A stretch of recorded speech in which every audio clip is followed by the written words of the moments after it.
आता बघूयात बीडमधल्या गुन्हेगारी संदर्भातल्या टॉप 9 बातम्या। सतीश उर्फ खोक्या भोसलेच्या घराची पोलीस आणि वन विभागाकडून झाडाझडती, घरातून वाळलेलं मांस जप्त, प्राण्यांचं मांस एका महिन्यापूर्वीचं असल्याची प्राथमिक माहिती। सतीश उर्फ खोक्या भोसले हरणाचं मटण सुरेश धसांना द्यायचा, टीपी मुंडेंचा गंभीर आरोप। मंगळवारी मुख्यमंत्री फडणवीसांची टीपी मुंडे भेट घेणार। सुरेश धस त्यांचा नेता बोलतो तसं वन विभागाच्या अधिकाऱ्याची अगर बाकीच्या कर्मचारी जपानची काय हिंमत आहे गुन्हा दाखल करा त्याच्यावर, कारण त्याला खायला लागतंय ना, हे सगळं करून घेऊन त्याला घेऊन जातात ना मटण, हे बी खाता असतील काही पण त्याला घेऊन जातात डब्बा भरून।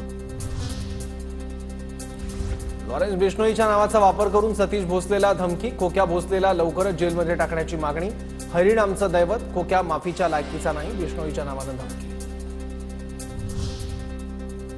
सतीश भोसले अतिशय विकृत माणूस, अशा माणसासोबत सुरेश धस बसतात, अंजली दमानी यांची टीका। धसांनी पत्रकार परिषद घेऊन भूमिका स्पष्ट करणं गरजेचं, अन्यथा सुरेश धसांच्या राजीनाम्याची मागणी व्हायला हवी।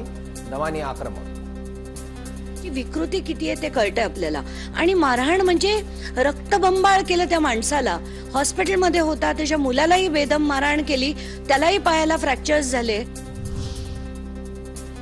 बीड हत्या प्रकरणात वापरलेल्या हत्यारांची रेखाचित्र समोर, देशमुखांच्या हत्येसाठी आरोपींनी हत्यारं बनवल्याचं समोर, सीआयडीने आरोपपत्रात जोडलेले फोटो समोर।